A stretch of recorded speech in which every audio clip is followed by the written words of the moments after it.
What's up, my man? Hugh Halter here. In my camo. Probably can't see me again, but in case you do, I can't wait to be with you guys here on the 20th. I'll be coming out, so look forward to seeing some of you guys, and hopefully we can get a bunch of you down there at the church building. It'd be nice to actually see faces, be near the building a little bit for the first time in a long time. So hope you're well. We are in week number 3 of the Halter Man's final countdown. And I wanted to actually spend a little time on some practical stuff for you guys. Been sharing just a lot of, Bible teaching, if you will. But I wanted to kind of give you maybe a parting shot related to just how to live and kind of strategically, prayerfully plan each of your weeks out. It's been kind of a halterism. I've done a lot of teaching on this with pastors and other leaders, some executives on just, I guess you would call it time management, but it's really a lot more than that. It's really, understanding and believing that maybe one of the great privileges of walking with Jesus is the supernatural idea that not only is he real, but that he actually guides our lives, and that he has things for us to do. And so, the most natural question is, how do the supernatural things get done in our lives? Does God just do it while we go about our business, or do we partner with him? Do we look for the things that he's doing and jump in? How does it actually play out? And for me, it seemed like the first half of my life was mostly this idea that I would just work hard, keep my head down, and hope that God does something with it, almost like splattering a bunch of mud against the wall and then hoping that the Lord can make something of it. Really, the last 20 years has been different, though. I really kind of got guided by a spiritual formation coach that helped me to tap into, again, this reality that the Lord oftentimes would move away from a busy schedule, and he would meet with the Father, and then he would kind of get his marching orders. And so I kind of want to talk about like a strategic life. It's not like what you would do maybe in your office where, you get a bunch of people together and you map out the goals and the objectives and all that type of thing, but where you would be spirit-led, and that you'd only do what you see the Father doing, but you would meet with him often, not just to pray or to do a devotion, but you would actually meet with him to find out what he wants you to do. Okay. And, my transformation on this was right in the middle of Ryan's, epilepsy and all sorts of just crazy stuff. Having to leave seminary and then take on a full-time painting job, and yet still feeling fully called to ministry and to people, especially those outside the church. And it just always felt like, man, there's no way I can get at anything that I really want to do, or the things I thought that the Lord would want me to do. There wasn't a lot of sleep, as I've shared. There was at least an 8-hour workday. And so, I called for a coach, and this guy began to drop some bombs on me, mostly about how much more you can get done when you let the Lord dictate, like he did, what the Lord does oftentimes. Where we think like in a 40-hour work week, we can get so much done in a 40-hour work week. The Lord tends to move things in an instant. So you think about how hard we work and how little movement we get. There's things that the Lord does in the continuum of time and importance. Like he'll do things that really move the dial. And it could be with a certain person that you meet with that all of a sudden opens up the whole world to you in a different way, to some type of thing that you do at the office that somehow unlocks something else. But within the kingdom of God, his economy is different, his time is different. And so really, a spiritual man, one of the benefits is that you can tap into his speed. And oftentimes the speed of Jesus, it appeared to be far slower than people would have liked. In fact, I was reminiscing on the book of Mark. I think 89 times Mark, it's the shortest book in the Bible. You can read it in about 90 minutes. 89 times Mark says immediately or at once. So it's almost like the writer of that gospel is like, let's get to the end of the story, like let's get to the cross. And yet I think about half as many times Jesus specifically says that he pulled away to get some time. So if you think about Jesus's desire, like his goals when he's meeting in the boardroom with his mates, he's like, oh yeah, we have to actually take over the entire universe. It's full of darkness, and we need to bring it into the light. And so he had roughly 2.5 years with his guys. It took him about half a year to recruit them, and then he had less than 3 years to mobilize them, train them, and create the momentum that he needed to kick off a world order that we've never seen anything the likes of, right? And so how did he do that in so little time? It's because he met with the Father, and the Father told him exactly how we were going to play it this week or this day, and then he would move into that, and off we go. Okay, so and I will tell you this from personal examples and what's happened here in Alton. I could have never created the movement in this town that I believe that God has with us in this 5-year span if I had gone about it the Hugh Alter way.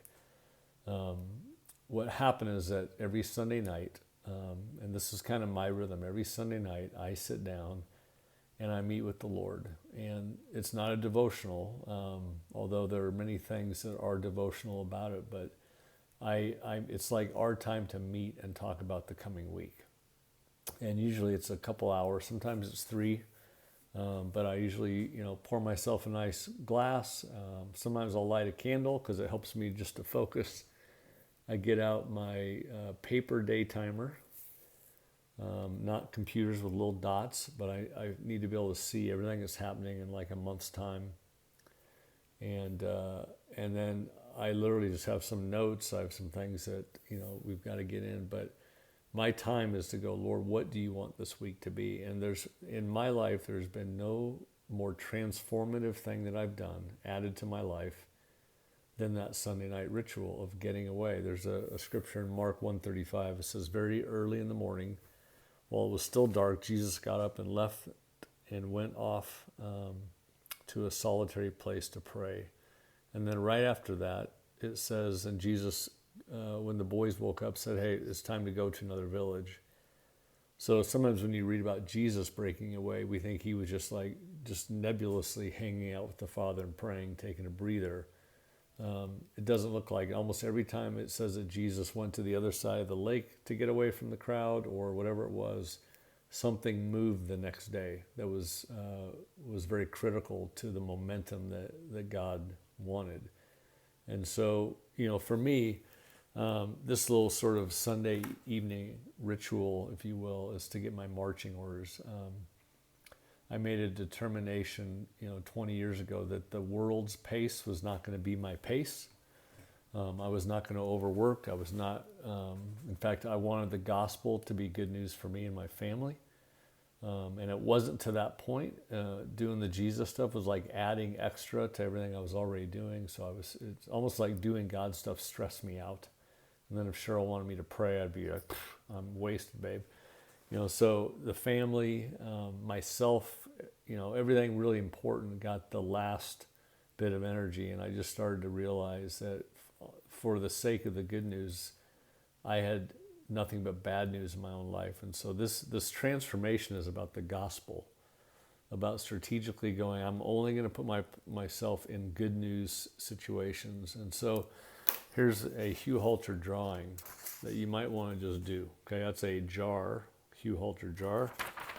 You'll notice down at the bottom, there are some bigger rocks, 3 rocks. You might have 1, you might have 2, you might have 3. Then there's some medium-sized rocks, and then all of a sudden, or on top of that, you can put some smaller rocks in. The idea, it's classic leadership. Some guys get paid millions of dollars to coach,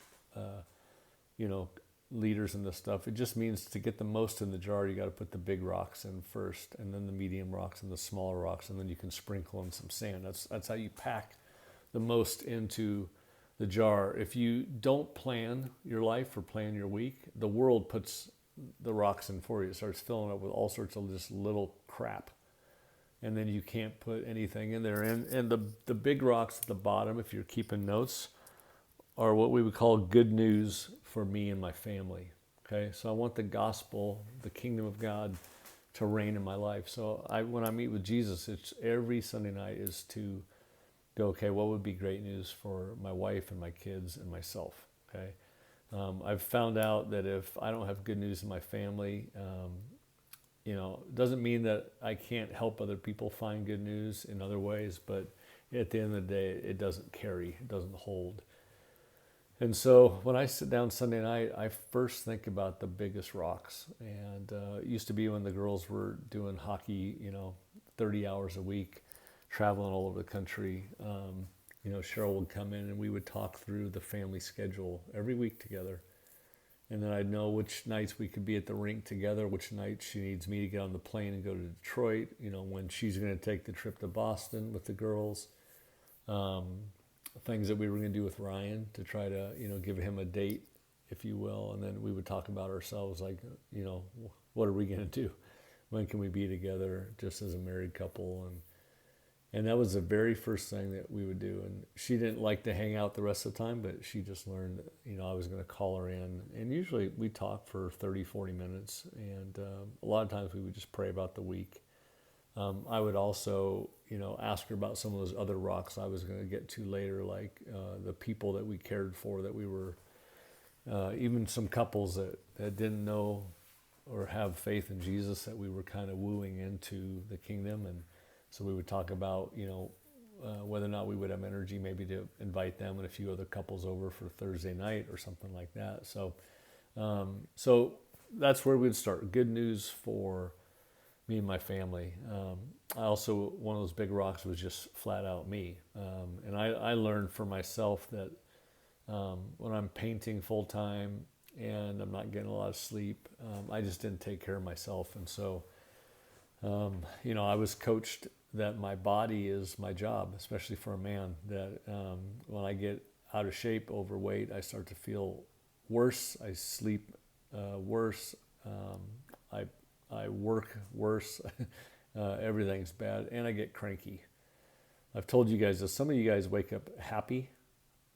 Hugh Halter historically always wakes up ticked off, and then I try to work my way to Jesus every day. So I literally wake up mad.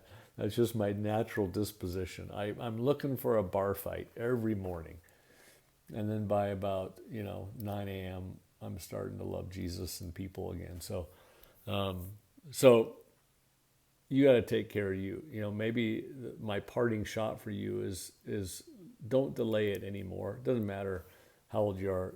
Make yourself a priority. Do something for yourself that brings your physical self to life. And I'm not going to tell you to work out, but you need to work out. You need to stay in shape. Men just aren't equipped to be out of shape and have energy for other things. We just don't. We're like completely wimpy. Our wives can, men can't. Your mind, body, soul, spirit, they're all connected.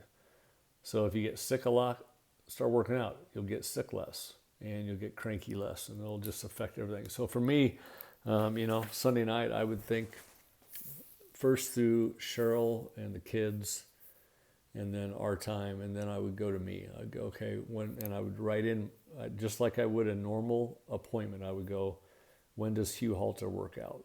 And when does Hugh Halter golf with some buddies and get his mind off things? So the second sort of set of rocks would be important things that would be good news for other people. So that might be, by the way, my third rock was my job. So family, myself, and then my job.